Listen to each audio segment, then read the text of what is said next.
Bagaimana kabarnya pada pagi hari ini? Semuanya sehat kan? Alhamdulillah. Nah, sebelum kita memulai pelajaran pada pagi hari ini, marilah kita berdoa terlebih dahulu. Monggo ketua kelas memimpin doanya. Cukup. Sebelumnya, Ibu akan mengabsen terlebih dahulu. Mutiara awalu, Sahila Iqmah, Yasir Amri. Oke, semuanya udah ya. Berarti yang tidak hadir ada 3 orang sakit. Ya. Pada pagi hari ini, Ibu akan menyampaikan materi lanjutan dari pertemuan sebelumnya, yaitu masih tentang virus. Tapi kali ini kita akan membahas tentang peranan virus. Tujuan pembelajaran pada pagi hari ini adalah supaya kalian bisa menjelaskan dan mengetahui bagaimana sih peranan virus dalam kehidupan kita sehari-hari. Apakah virus itu jahat, apakah virus itu ada yang baik, dan lain sebagainya. Nah, apalagi sekarang Indonesia kan belum cukup stabil dalam menghadapi virus corona pada saat ini. Nah, kita akan mempelajari apa saja sih peranan virus dalam kehidupan kita. Kalian tentunya jangan menganggap remeh ya tentang virus, karena ini berbahaya. Jadi, saat Ibu menjelaskan tadi, tolong kalian perhatikan secara betul-betul. Jangan ngobrol sendiri ya. Nah, kita mulai. Buka LKS kalian pada bab virus. Ibu akan menjelaskan materi yang pertama, yaitu tentang peranan virus dalam kehidupan. Nah, pasti kalian seringnya menganggap virus itu selalu jahat, ya kan? Tapi tidak, virus itu ada yang jahat, ada yang baik. Nah, pertama Ibu akan menjelaskan tentang virus yang baik. Virus itu banyak sekali manfaatnya yang digunakan dalam misalnya dalam kedokteran atau kehidupan sehari-hari. Contohnya seperti pembuatan vaksin. Vaksin itu misalkan vaksin untuk polio, penyakit rubella, terus untuk vaksin hepatitis dan lain sebagainya. Nah, vaksin ini itu untuk melemahkan patogen dalam virus sehingga tubuh kita memproduksi antibodi untuk mengetahui virus itu yang akan masuk, sehingga virus yang masuk itu tidak bisa masuk kembali ke dalam tubuh kita. Jadi, jika tubuh kita sudah dimasuki oleh virus itu, otomatis tubuh kita akan membentuk antibodi untuk menyerang virus tersebut. Dan jika virus tersebut menyerang kembali, tidak akan bisa, karena dalam tubuh kita tidak ada antibodi untuk menolak virus tersebut. Jadi yang kedua, manfaat virus yaitu untuk pembuatan pelawan racun atau antitoksin. Antitoksin berarti pelawan racun, yaitu menggabungkan DNA virus dengan DNA lainnya. Untuk lebih lengkapnya kalian bisa baca pada LKS masing-masing ya. Yang selanjutnya adalah untuk pelemahan bakteri. Dan yang terakhir, pemanfaatan virus dalam dunia kedokteran, yaitu bisa dijadikan penelitian secara lanjut, menganalisis dan membuat terobosan yang lebih baru dalam bidang kedokteran itu sendiri. Itu tadi beberapa contoh pemanfaatan virus dalam kehidupan sehari-hari. Nah, yang selanjutnya, oh ya, mungkin apakah ada yang belum paham atau mau ditanyakan? Oke, kalau tidak ada yang bertanya, Ibu anggap kalian sudah paham dengan pembahasan tadi, yaitu tentang peran virus yang baik. Nah, kemudian Ibu akan menjelaskan tentang virus yang bersifat patogen atau merugikan bagi makhluk hidup. Contohnya adalah virus yang menyebabkan influenza. Ada yang tahu influenza itu apa sih? Kita kenalnya penyakit influenza itu apa? Coba Mbak Tiara. Ya, benar sekali, influenza itu sama dengan flu. Oke. Namun, bagaimana cara mencegah atau mengobati flu? Kita akan memproduksi kekebalan tubuh itu sendiri, sehingga yang itu tidak disilakan, makan yang bergizi, terus pola hidup yang sehat, ini insya Allah bakalan sendiri. Yang kedua adalah rabies. Rabies ini menyerang pada bagian otak dan sistem saraf. Virus rabies ini bisa tertular oleh air liur dari hewan yang berdarah panas, seperti anjing, kucing, kera, kelelawar, dan lain-lainnya. Kalian ada yang tahu bagaimana gejala dari virus rabies ini? Orang yang terpaparnya itu akan merasa gimana gitu? Apakah ada yang tahu? Coba Mbak Silvi. Ya, ada beberapa yang benar seperti demam, musuh, mungkin yang lainnya Nggak ada yang tahu, nggak ada yang tahu. Ya, jadi gejala seperti lesu, demam, pusing, halusinasi, dan lain-lainnya. Nah, selanjutnya penyakit yang ketiga yaitu sering dialami oleh kita. Kalian mungkin pernah mengalaminya, yaitu mata belekan. Biasa dilakukan mata belekan itu cuma pas baru belajar. Sebenarnya mata belekan itu juga disebabkan oleh virus. Jadi mata kita itu bengkak, merah, perih, dan ada kotoran di ujung mata sini. Ada kotoran terus itu disebabkan oleh virus. Yang selanjutnya adalah campak, kemudian ada polio. Namun kalau kita pas waktu kecil kan ada imunisasi, itu pasti kita sudah dikasih imunisasi, salah satunya polio dengan hepatitis. Jadi kalau sudah dikasih vaksin tersebut, insya Allah tidak akan terkena pada saat dewasa. Kemudian ada penyakit campak dan penyakit AIDS. Tahu kan penyebab penyakit AIDS itu seperti seks bebas, pergaulan bebas, terus narkoba dan musik yang berganti-gantian, donor darah yang tidak steril, dan lain-lain yang terinfeksi oleh orang yang sudah terinfeksi oleh penyakit tersebut atau virus tersebut.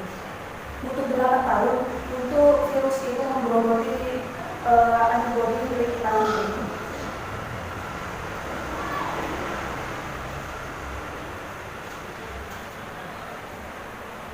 Nah, jika antibodi udah habis, udah lumpuh semuanya, maka penderita akan mudah sekali terserang penyakit-penyakit lainnya karena tidak ada benteng untuk menangkal penyakit tersebut. Ibu yang hamil juga bisa menurunkan penyakit AIDS terhadap anaknya. Nah, kasihan kan, anaknya nggak tahu apa-apa, tapi sudah mengidap penyakit AIDS, dan itu sangat berbahaya sekali.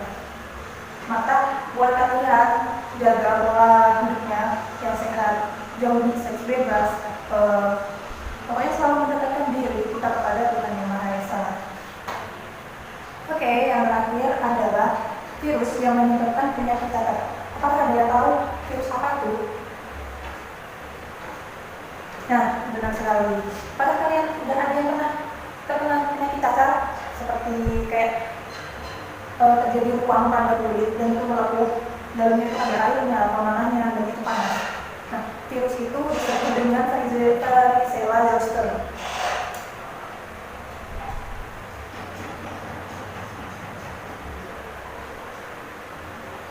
Pada dasarnya virus tersebut akan, meskipun sudah hilang penyakitnya, tapi dia akan tetap aktif dan berada di bawah jaringan kulit yang sewaktu-waktu akan menginfeksi kembali. Jadi kalian harus cek dulu.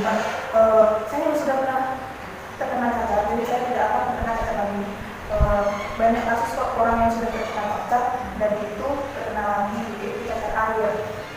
Itu juga pernah beberapa kali. Oke. Di sini Iqbal menanyakan sebuah video yang kalian pasti ada yang nanyakan apa sih bedanya antara virus sama bakteri. Lebih jahatnya mana virus sama bakteri itu? Nah, di sini Ibu punya video yang menjelaskan tentang hal tersebut. Oke, makanya perhatikan ya. Bentuknya sama-sama kecil, tapi sekalinya bikin ulah satu dunia yang kerepotan. Mereka adalah virus dan bakteri, organisme yang paling suka disalahin kalau ada orang yang sakit. Tapi sebenarnya, seperti yang sering kalian tanyakan ini, apa sih bedanya mereka dan manakah yang lebih mematikan? Simpelnya banget, kalian mesti tahu dulu kalau dua-duanya itu bisa mematikan. Ya, karena mematikan atau enggak tergantung jenis virus atau bakterinya. Misalnya penyakit tuberkulosis atau TBC, jadi salah satu penyakit paling mematikan di dunia yang disebabkan sama bakteri. Buat virus, nggak perlu ditanya lagi. Tapi fakta mengejutkannya, bakteri dan virus pun nggak selalu mematikan. Bahkan, lucunya, bisa nolongin kita juga.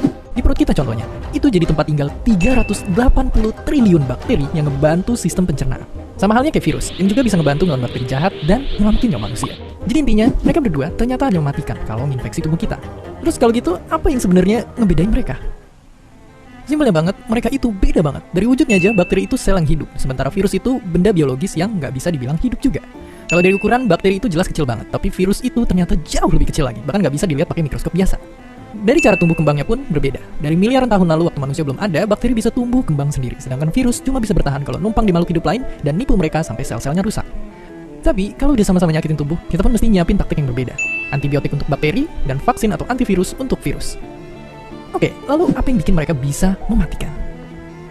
Simpelnya begini, Karena mereka punya banyak taktik buat menginfeksi. Bakteri jahat adalah makhluk yang siap nyerang tubuh dengan memperbanyak diri atau menghasilkan racun dan akhirnya mengganggu kerja suatu organ. Sedangkan virus itu paling jago nyerang kita, karena bisa ngenalin dan nargetin sel yang mau dia rusak. Mereka akan nerobos masuk dalam sel itu, ngehack inti selnya, dan selnya pun mati dan virus-virus baru akhirnya tercipta. Ya, virus ini jago banget nyerang kita, seakan dia hidup dan bisa mikirin strateginya. Tapi, bukankah mereka nggak dihitung sebagai makhluk hidup? Ini adalah wujud para virus sebenarnya. Walaupun sangat amat kecil, mereka lah makhluk paling banyak di bumi. Kalau semua virus ini kita jejerin, panjangnya akan mencapai 100 juta tahun cahaya, melewati tata surya, melintasi galaksi Bima Sakti, hingga 2000 galaksi lainnya. Apakah mereka makhluk hidup? Iya, tapi nggak juga. Makanya mereka dinamain makhluk hidup transisi. Dianggap nggak hidup karena nggak ngalamin metabolisme, tapi dianggap hidup karena bisa berkembang biak. Tapi berkembang biaknya pun tergantung sama organisme lain, dan gak jarang, itu kita, manusia. Dan dalam semua proses itulah, kita pun bisa terinfeksi oleh mereka. Ya, virus dan bakteri yang berkali-kali lipat lebih kecil dari kita sama-sama bisa mematikan. Tapi bukan berarti kita langsung nyerah gitu aja di hadapan mereka. Semua ada cara ngelawannya. Pakai antibiotik, pakai vaksin, pakai sabun, atau bahkan jaga jarak dan berdiam di rumah. Pilihannya balik ke kita. Dan seperti biasa, terima kasih.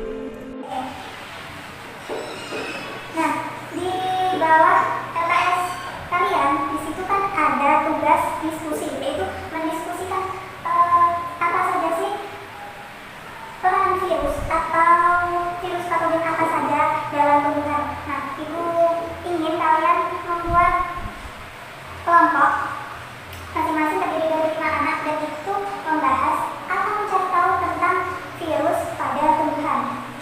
Seperti virus X itu menyebabkan daun pada tumbuhan bla bla bla bla, seperti itu. Jadi kalian cukup mendiskusikan tentang itu saja.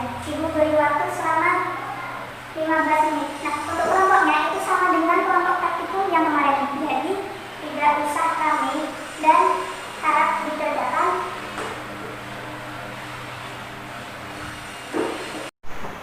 Jadi tidak usah rame dan harus dikerjakan semaksimal mungkin ya.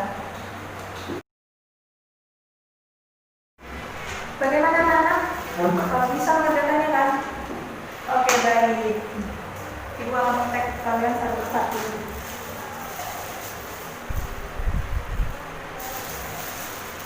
Yang mana yang nggak bisa? Oh, ya nanti dicari lagi. Nanti kalau ada yang nggak bisa lagi, nanti di akhir pertemuan boleh ditanyakan kepada ibu guru atau teman yang punya.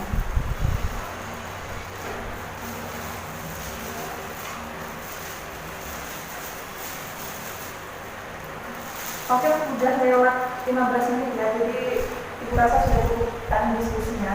Bagi kelompok yang sudah siap, boleh maju terlebih dahulu.